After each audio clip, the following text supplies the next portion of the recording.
তাড়াতাড়ি কি দেখতেছো? হ্যাঁ, তাড়াতাড়ি কি দেখতেছো? মাইরা ধাক্কা মেরে বাড়ি থেকে বের করে দাও এখন। ধরো না।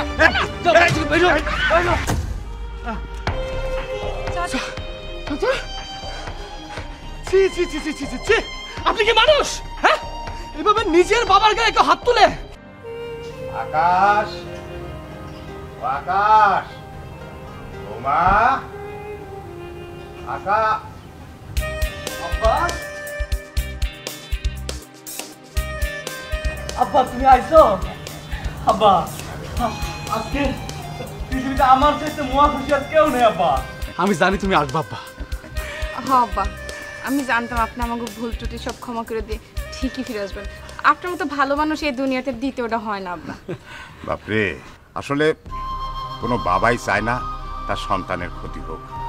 আমি কখনো চাইনি তোদের ক্ষতি। বাপরে, তুই আমার সঙ্গে যে দুর্ব্যবহার করছিস আমি সব ভুলে গেছি, কিচ্ছু মনে রাখি নাই রে বাবা। আমি বুঝতে পারছি আব্বা, আমি সব বুঝতে পারছি। তুমি দাঁড়ায় আছো কোনো শুনে? আব্বার জন্য যে ভালো ভালো রান্না বান্না করছো সব নিয়ে আসো, যাও। না না বৌমা, এত ব্যস্ত হওয়ার কিছু নাই, আরে দৌড়াদৌড়ির কিছু নাই। আমি তো আর চলে যাওয়ার জন্য আসি নাই।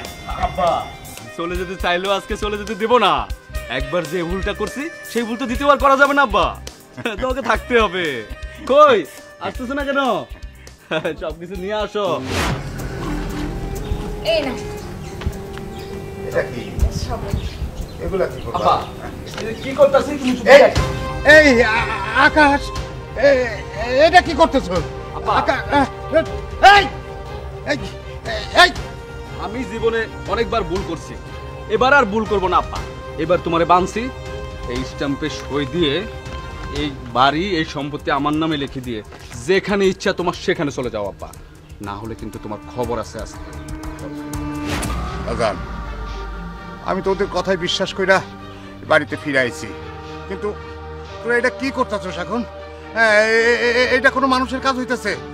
একদম আব্বা, আপনার বিশ্বাসের জন্য যে আমরা কত কষ্ট করছি। আচ্ছা আপনার কি মনে হয় আপনার বাড়ি থেকে ফিরে আনছি কি দুধ দিয়ে ধুয়ে পূজা করার জন্য? একদম না, আমাদের পাওনা সম্পত্তি আমাদের নামে বুঝে নেওয়ার জন্য। দাও দাও আব্বা, সই দাও।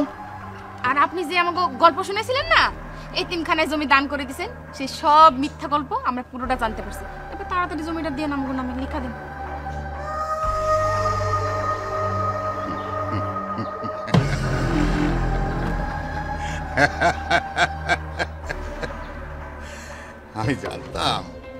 আমি জানতাম যে তোরা আমারে মন থেকে দেখতে যাস নাই, আমারে আনতে যাস নাই। তোরা গেছিস আমার এই সম্পত্তির লোভে, এই সম্পত্তি নেয়ার জন্য। সেই জন্য আমি একটা কাজ করে রাখছি। কাজ? কি কাজ? কি কাজ করছেন আব্বা? কাজটা হইল, এই বাড়িটা ওই যে রায়হানের নামে আমি দলিল কইরা দিছি। কারণ তোরা তো আমারে সবসময় মাইরা ফেলানোর জন্য চেষ্টা করছিস, আর রায়হান আমারে নতুন করে জীবন ফিরাইয়া দিছে, সেই জন্য আমি তার নামে দিছি। কি বিশ্বাস হইতেছে না? দেখ এই পকেটে, দেখ আমার এই পকেটে। শুনি আব্বা যা বলছো স্যার সব সত্য। আব্বা আমাদের এই বাড়িটা ওই রায়হানের নামে লিখে দিছে। পুরো শয়তান ভাম, দেখছো আমি কি এমনি এমনি শয়তান বলি? কাজ দেখার আমি যেন শয়তান বলি। তাড়াতাড়ি কি দেখতেছো? হ্যাঁ, তাড়াতাড়ি কি দেখতেছো? মাইরা ধাক্কা মেরে বাড়ি থেকে বের করে দাও এখন। ধরো না।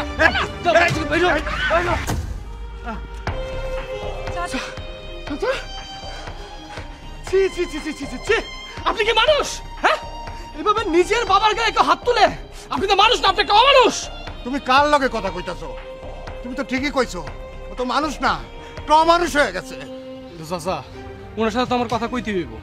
আপনার কি দরকার এই বাড়িটা? হ্যাঁ ঠিক আছে চাচা, আপনি তো সবকিছু আমার নামে লিখে দিচ্ছেন তাই না? আমি চাই ওনারা সবকিছু দিয়ে দিতে। কি কইতাছো তুমি? আমি তোমার এই বাড়ি লিখে দিছি, এই বাড়ি তো এখন তোমার। চাচা, এই বাড়ি একজন বাবার চাইতে মূল্যবান না। আমি ওনারা সবকিছু দিয়া একজন বাবারে নিয়ে বাঁচতে চাই। এই আচ্ছা, আপনি আমাকে বলেন তো, আপনি আমাদের মাঝে কেন নাক গলাতে আসেন? তার আগে আপনি আমার একটা কথার উত্তর দেন তো। যেই বাবারে লোকজন ভাড়া কইরা মারধর কইরা চোর বানায়া এই বাড়ি থেকে বের করে দিচ্ছেন, সেই বাবারে আবার আমার বাড়ি থেকে আদর করে নিয়েও আসলেন, তাহলে এখন আবার কেন মারধর করে বের করে দিতেছেন? হ্যাঁ কি বললেন আপনি? আমার বাবাকে মারধর করে বাড়ি থেকে বের করে দিয়েছে মানে বুঝলাম না আমি। কেন আপনি জানেন না আপনার স্ত্রী এই কাজ করেছে? তুমি ওনারা যা বলতেছে তা কি সত্যি? না মানে আসলে না মানে তার মানে তুমি আমার বাবাকে গহনা চুরির অপবাদ দিয়ে লোকজন ভাড়া করে মেরে বাড়ি থেকে বের করে দিয়েছো? আকাশ, তোমার এত বড় সাহস! তুমি মাথাটা ঠান্ডা করো। আমি মাথা ঠান্ডা করব, আমি মাথা ঠান্ডা করব, আমি মাথা ঠান্ডা করব। তুমি এই মুহূর্তে আমার বাড়ি থেকে বেরিয়ে যাও, বেরিয়ে যাও।